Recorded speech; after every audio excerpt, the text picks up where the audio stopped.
Good morning, Guardians. It is Ebontis here. Halloween is upon us, and so is another weekly reset video. Couple big pieces. Hope you guys got to see the Curse of Osiris video. If you haven't yet, I will put a link in the description below to Bungie's video. Pretty cool video. Of course, Bungie does well in those, but we've got the Curse of Osiris video coming December 5th. That is expansion number 1. New strikes, new story content, new adventures, lost sectors, new raid content, all that good stuff. So check it out. Pretty sweet video. But it is another weekly reset video, so let's jump into what we currently have to do for the week. First off, you guys know the Flashpoint. It is back to the European Dead Zone. Always a fun place for that because there's always a lot of public events to do there. They rotate very frequently. As the Flashpoint is on the European Dead Zone, you're also going to have things like the War Dog showing up at the Cabal public events. And then I don't know if there's another one on the European Dead Zone, but I know that one for sure. So keep an eye out for those basically mini bosses at the public events. You have a chance at that specific emblem as well. So Flashpoint on EDZ, Call to Arms, the Crucible matches, of course those. Clan EXP from raids, Crucible, World Activity Strikes, all that good stuff. Another reminder about the clan as well for you guys. Just a reminder, Legendary Emblems only. We are still an open clan, 100 members, so feel free to join on up. The more to boost, the merrier. Also, PC counts as well, so if you're looking on PC, remember, this is a open clan, so you can just jump on in. I did join in with PC on my character, so playing on PC with my friends as well. So, pretty cool. Clan progress does carry over, so you can actually pick up the gear, which is a nice bonus to that as well, so it's always definitely worth picking up.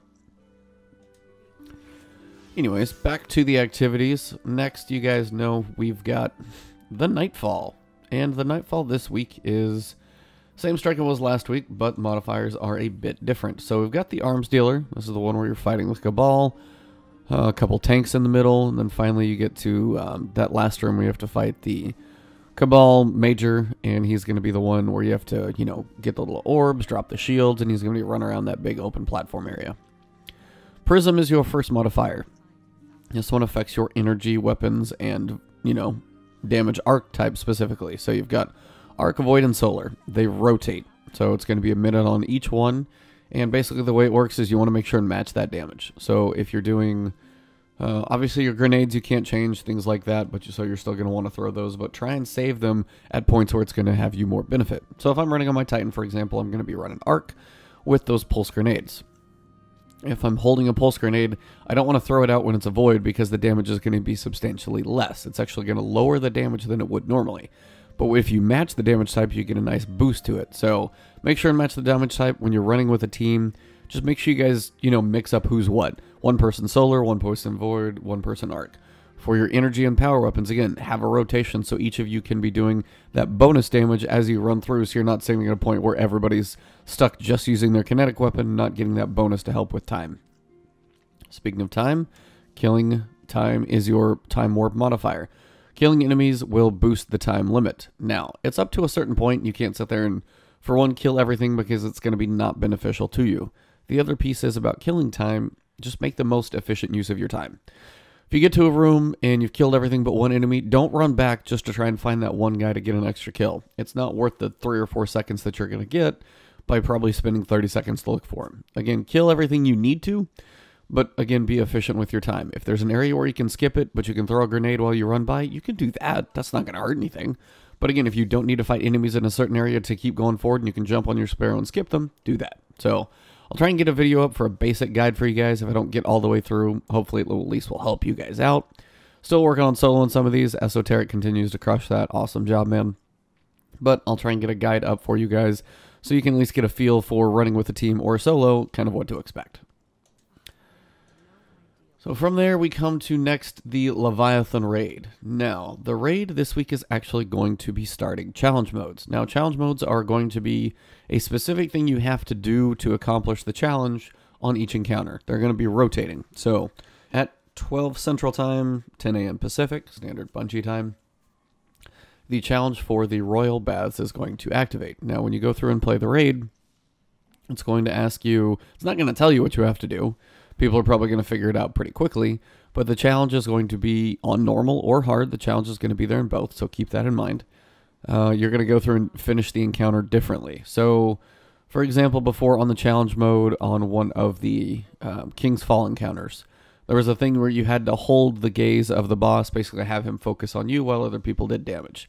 The challenge was everybody had to hold the gaze each encounter, or like each round. So on this one, I don't know if it's going to be an interesting thing to where everybody has to rotate both sides, for example. That would be kind of an interesting one. If you have to kill the lanterns in a certain order, for example. I don't know, but there's going to be something specific you have to do, and we have been told that is going to guarantee loot, which is something that the raid does not actually guarantee, especially if you're looking for certain sets or things. So keep that in mind if you're looking for either a set of gear, more shaders, things like that. The challenge is going to be a nice bonus to add on top, kind of guaranteeing you a little piece. So Royal Pools is first, so you're going to be dealing with the bathers and the lanterns. So hopefully we get that thing worked out and figured out soon. As for the rest of the weekly reset, I am at the Traveler. Let's take a look at Eververse. Over here, Tess Everest is going to have some nice inventory for us. She has got the huddle up, group up, let's chat. Okay, pretty straightforward. We've got the dancey dance. Oh, that's awesome. Sometimes you gotta dance like nobody's watching. There you go, just working it, We've got the wave maker. Pretty clean. Vanguard Sparrow, basically. The Ordnate VD. Odyssey class rift, all points could converge to 1. It's got a nice chrome look to it. I like it. So we've got Rose and Bone. Now, this one is actually kind of a unique one. It's got the railing on it, basically, giving it that unique look to it. Almost the... I've seen the model that it's kind of based off of, but still a cool look.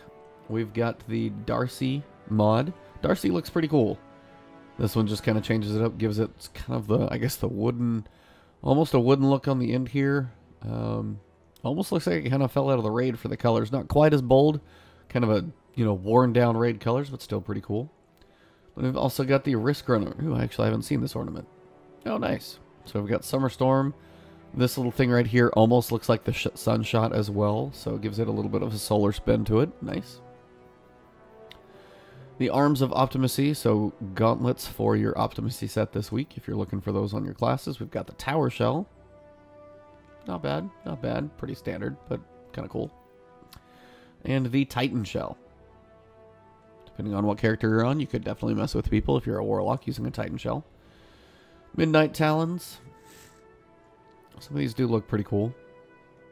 If you want that shiny chrome and gold look, definitely that one's for you.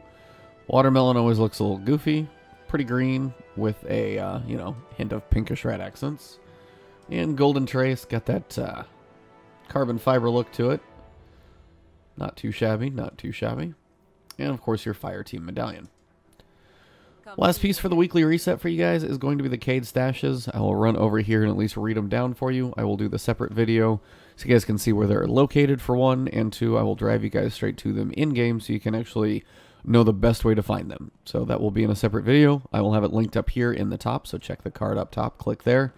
And I will take you to, the rundown of each of the chest locations. Remember, you can get an exotic. It's not guaranteed by any means. You can get a whole bunch of blues and not a whole bunch of anything. But if you do pick them up, they are definitely going to be a chance. Make them worth your time. Knock out a few a week or a few a day. There you go. So I will take you guys through each of these. So again, check the link, the card that I previously mentioned. It will take you straight there so you guys can see the video for those. Also put a link at the end of the video so you can see that as well. But that is pretty much going to cover it for the week, guys. So yeah, raid challenge modes will begin. Flashpoint is EDZ, so jump on down there. Gonna have the Caydes Stashes in that location. Nightfall is the arms dealer. If you guys want to see anything else in the weekly reset, I'm never entirely sure what else to put in here. These are pretty much the weekly activities for you guys. Once we know more about the Leviathan raid details, that can be put in there as well. So we'll be learning those for the next few weeks. But outside of it, outside of that, I hope you guys enjoyed the video. If you did, drop a like below. They really help me out. If you got a question, leave a comment. Share the video if your friends need to know where the chest locations are, for example. But otherwise, you can follow me on twitch.tv/Ebontis, on Twitter, Twitter, sounding all fancy there. On Twitter, it's Ebontis there as well. And of course, if you haven't subscribed to my channel here, hit that subscribe button, hit that alert bell. I will keep the videos coming your way. So have a great morning, guys. I will chat with you soon. Talk to you soon.